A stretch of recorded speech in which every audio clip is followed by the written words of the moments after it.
থাকতো যদি তার আগের সেই সময়, তাহলে আজ ক্রিশ্চিয়ানো রোনালদো গোল করতেন,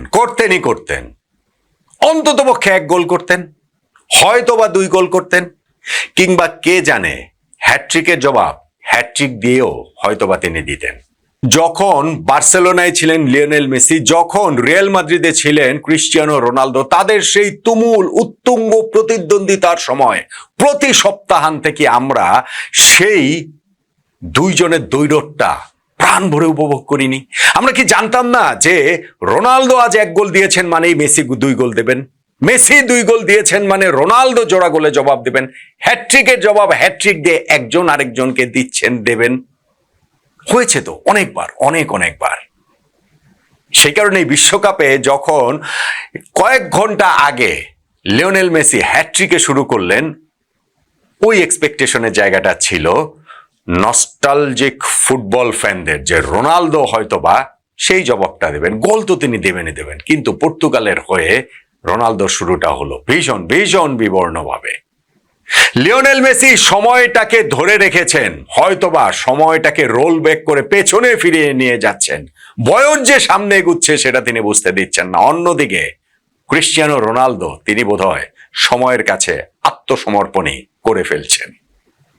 মেসিকে যেইখানে লাগছে ক্ষুধার্ত আরো একটা বিশ্বকাপ শিরোপার জন্য, রোনালদোকে সেইখানে অকারণে ছোটাছুটি করা, ফুরিয়ে যাওয়া একজন ফুটবলারের চেয়ে বেশি কিছু বিশ্বকাপের প্রথম ম্যাচটাতে অন্তত পক্ষে মনে হয়নি।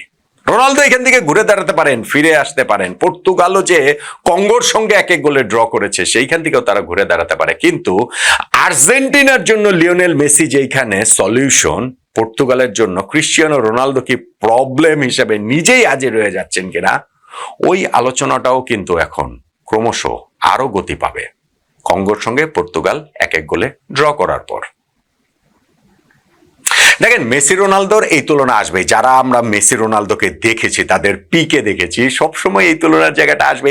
আমি তাই আজকে যে পর্তুগালের খেলাটা নিয়ে আলোচনা করার সময়ও মেসির কথাটা বললাম। আমি কমেন্টেটরদের শুনছিলাম যে তারাও আসলে সেটা বলছিলেন, বিভিন্ন এক্সপার্টরা সেটা বলছেন। আমি ওই আরেকটা ভিডিওর একটু আলোচনা প্রসঙ্গে একটু না বললেই নয়, যেটা মেসিকে নিয়ে আমি একটা ভিডিও করেছি, তার ওই যে সম্ভাব্য রেড কার্ড নিয়ে আলজেরিয়ার বিপক্ষে, ওইখানে ভাই আপনারা অনেকে ওরকম রেগে গেলেন, কারণ ব্যাপারটা বুঝলাম না। এটা হচ্ছে কি অ্যাবসলিউট একটা ইন্টারপ্রিটেশনের ব্যাপার, ফিফার যে ল রয়েছে সেটার ইন্টারপ্রিটেশন। আমি তো আপনি কোনটা শুনলে খুশি হবেন, বাংলাদেশের মেজরিটি দর্শক কোনটা শুনলে খুশি হবে, সেই অনুযায়ী তো ভাই আমি ব্যাখ্যা দিব না। আমি তো কখনো সেইভাবে কাজ করি না। আমি আমার যেটা ইন্টারপ্রিটেশন আমি সেই অনুযায়ী কাজ করি। ফলে আপনি কিসে খুশি হবেন সেইটা অনুযায়ী আমি কেন ব্যাখ্যাটা দিব? আমি আইনের ব্যাখ্যাটা ওইভাবে দিব কেন? আপনি এখন পৃথিবীর বিভিন্ন দেশের যে গণমাধ্যমে যে অনেক এক্সপার্ট, অনেক রেফারিজ, অনেক ফরমার প্লেয়ারদের আপনি দেখবেন যে তাদের ইন্টারপ্রিটেশনের জায়গাটা লিওনেল মেসির ক্ষেত্রে ওইটা রেড কার্ড হতে পারতো। আমার কাছে সেটা মনে হয়েছে, আপনার কাছে মনে হতেই পারে যে না সেটা রেড কার্ড হতে পারতো না। কিন্তু তাই বলে আইন আদালত দেখানোর কিন্তু কিছু নাই, ওইটা আমি খুব ভালো করেই জানি। রেফারেন্স দেওয়ার কিছু নেই, ওইটা আমি খুব ভালো করে জানি। শুধুমাত্র আপনাদের সন্তুষ্টি, আপনাকে খুশি করার জন্য আমি বলতে পারবো না। ওইটাই হচ্ছে গিয়ে পার্থক্যের জায়গাটা। লিওনেল মেসির ক্ষেত্রে আমার হিসাবটা খুবই প্লেন এন্ড সিম্পল ছিল, যে তিনি যেইভাবে পেছন থেকে আলজেরিয়ার ফুটবলারকে মেরেছেন, তার কাফে যেটা বুটের নিচের অংশ অ্যাঙ্কেল পর্যন্ত চলে গিয়েছিল, রেফারি সেইটা ধরতেই পারলেন না, ফাউল দিয়েছেন, ইয়েলো কার্ড দেন নাই আর কি, সেই হিসাবে বলছি। ঠিক আছে, বুঝলাম, কিন্তু ভিএআর তো রেফারিকে আমন্ত্রণ জানাবেন যে মাঠের পাশের মনিটরে গিয়ে ইনসিডেন্টটা আরো একবার চেক করার ক্ষেত্রে, সেইটা যে করে নাই, আমার কাছে মনে হচ্ছে তিনি মেসি বলেই সেই জিনিসটা করানো হয় না। এইটার সাথে কিন্তু আপনারা ওই যে মেসি কত বড় ফুটবলার এবং মেসিকে কত সম্মান দেওয়া উচিত, অতএব এগুলোর সাথে এর কোনো সম্পর্ক নাই। আর লটা আমি জানি, খুব ভালো করে জানি, শুধু আপনার খুশির মতো আসলে আমি বলতে পারবো না, আমি আমার মতো করে ইন্টারপ্রেট করবো। যাই হোক, পর্তুগালের আজকে ম্যাচ নিয়ে বলি।